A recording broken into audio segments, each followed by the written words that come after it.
Well hello guys, आज है हमारा टेम्स का लेक्चर नंबर 13। तो चलिए शुरू करते हैं। हमारा पहला वर्ड है लेटेंट। लेटेंट का मतलब होता है गुप्त, मतलब कि सीक्रेटिव, और इसका एंटोनिम हुआ ऑब्वियस। ऑब्वियस का मतलब होता है स्पष्ट, मतलब कि प्लेसिड, जो एकदम क्लियर हो। नेक्स्ट वर्ड है लीनियंट। लीनियंट का मतलब होता है उदार, मतलब कि पोलाइट या फिर जेनरस, और इसका एंटोनिम हुआ स्ट्रिक्ट।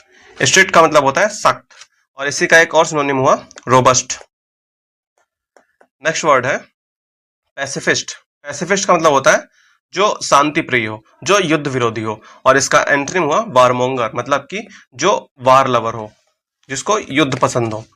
नेक्स्ट वर्ड है पैसिफिस्ट का एक और सिनोनिम होता है, इसको सूद, इसको याद रखेंगे। नेक्स्ट वर्ड है प्लॉजिबल।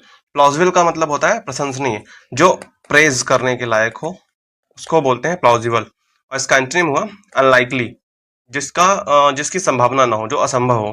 नेक्स्ट वर्ड है परपेट्रेट। परपेट्रेट का मतलब होता है अपराध करना, मतलब कि सेंटेंस। हालांकि सेंटेंस को सजा के रूप में यूज करते हैं, सजा के उसमें यूज करते हैं, लेकिन फिर भी एसएससी ने सजा सेंटेंस को भी अपराध माना था, तो इसीलिए परपेट्रेट का सिनोनिम सेंटेंस हुआ, और इसका एंटोनिम हुआ प्रिवेंट। प्रिवेंट मतलब बैन करना।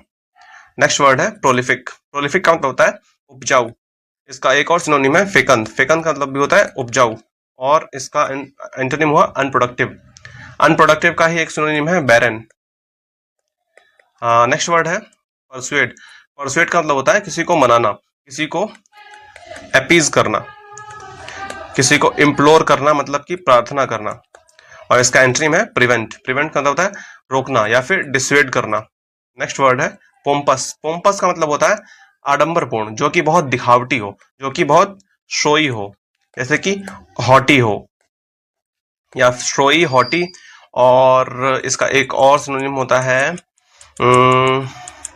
अभी मुझे रिकॉल नहीं कर पा रहा हूँ, नेक्स्ट वीडियो में बता दूंगा। नेक्स्ट इसका एंटोनिम हुआ हम्बल। हम्बल का मतलब होता है विनम्र, मतलब कि पोलाइट। इस तरीके से वर्ड्स कंप्लीट हो गए। हम लोग एक स्टोरी करेंगे। रवि एक शांत स्वभाव का यानी कि पैसिफिस्ट शांतिप्रिय व्यक्ति था, जिसकी लेटेंट छुपी हुई प्रतिभा कविता लिखने में थी। वह बहुत ही लीनियंट था, हमेशा झगड़ों से दूर रहता था। गांव में एक दिन चोरी यानी कि परपट्रेट करने का झूठा आरोप किसी पर लगा। रवि ने अपनी प्लॉजिबल यानी कि तर्कसंगत कविताओं से लोगों को समझाया और सच्चाई सामने आई। वो प्रोलिफिक कवि था और सबको परसुएड बनाना करता था कि शांति सबसे बड़ी ताकत है। एक पोम्पस यानी घमंडी आदमी भी उसकी सोच से प्रभावित हो गया। रवि की कविताओं और सोच ने देश को, गांव को बदल दिया। इस तरीके से हमारे स्टोरी कंप्लीट हुई। अब हम लोग नेक्स्ट पर्सन पे चलेंगे, idiom.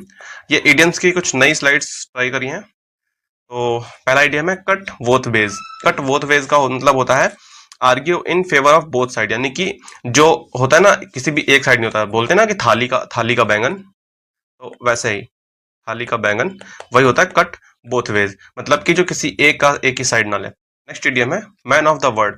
Man of the word का मतलब होता है एन एक्सपीरियंस्ड पर्सन, जो बहुत ही अनुभवी व्यक्ति होता है, उसको कहते हैं man of the word. Next idiom है fly in the face of.